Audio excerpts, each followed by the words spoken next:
Funnel segments are a huge part of your marketing strategy when utilizing Amazon DSP. So what are funnel segments? Basically, think of a funnel like a regular funnel where the top of the funnel is cold audience and the bottom of the funnel is warm. And the warmer the audience is, the more likely they are to convert.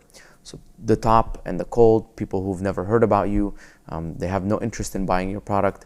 And the bottom, the warm, they've seen you a bunch of times. They do have that need. You are the solution to their problem and they're thinking about buying you. Looking at those different funnel stages is going to make a huge difference when determining your strategy because there's different KPIs for each stage. So let's break the two stages into two. The bottom of the funnel, which is loyalty and retargeting and cross-selling, and then the top of the funnel, which is competitor targeting, in-market, demographic, contextual, and any other sort of brand awareness. Think of it as just things that bring people to the top of the funnel to eventually flow down to retargeting and so on. At the bottom of the funnel, loyalty, retargeting, and cross-selling. So when we talk about loyalty are basically people who've purchased from you in the past but haven't purchased again. And we create this loyalty segment, and again, this is a made-up name, by the way, but we create this loyalty segment trying to target people who've purchased our product once, but maybe we want to remind them, hey, did you run out? Is it time to buy again? For the bottom of the funnel segments, the main metrics here are ROAS and total ROAS. ROAS is basically the return on ad spend, or the inverse of ACoS, on your ads. And total ROAS also takes into account if someone views your product but then buys something else on your catalog. So maybe they viewed your bed sheets but they ended up buying something completely different, a duvet cover. That also counts. And it doesn't matter, right? Because at the end of the day, we're trying to make sales. So those are the metrics that we are using to measure how effective the bottom of the funnel is. It's very driven by dollar amount. It's very driven by, I spent $10, I made $50. That's good. Those are the main metrics. We're trying to see if it's profitable. Retargeting is also part of that funnel. So again, it's anything like loyalty, cross-selling, retargeting. Those are where we want to see the conversions happen. And retargeting is generally people who visited you once or viewed your product once, and now you're trying to retarget them, show them more ads, and hopefully push them across that line of converting. Then we move up the funnel to upper funnel marketing. That's competitor, complementary product, in-market, demographic, contextual, all these other things, even streaming like Twitch. That's all upper funnel. And the main metrics we're trying to track here are click-through rate and detail page view rate. The whole goal is to get people into the listing with those ads. I'm not too worried about converting them. So if the ROAS is bad or the ACoS is really high, it's not a problem. And the reason is, think about this.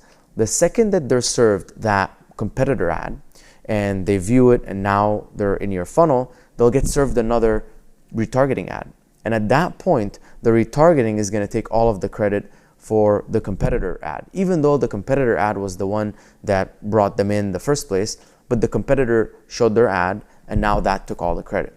And so when looking at the performance of your segments, always look at retargeting plus everything else.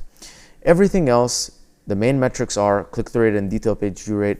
If no one is really clicking on your ad from all those upper funnel targeting, they're not really interested. The ad is being served to the wrong people or the wrong audience, or it's bad creative and whatnot. And so it's not drawing people in. It's not working efficiently as the top of the funnel. But as you move lower at the bottom of the funnel, if it's not converting, that's the problem. And you should look at your different creatives, your different audiences, your different supply sources, all of these different factors we talked about in terms of optimization, and turn off what's not working, or maybe lower the frequency and so on. Another important metric for the top of the funnel is new to brand.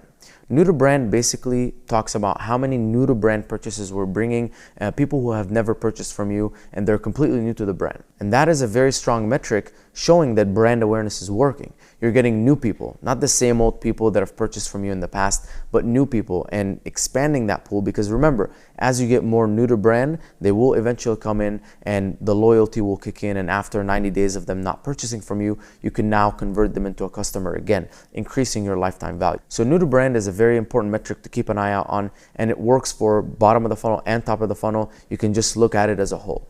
That's how I would look at my funnel, and that's how I would set up my marketing strategy.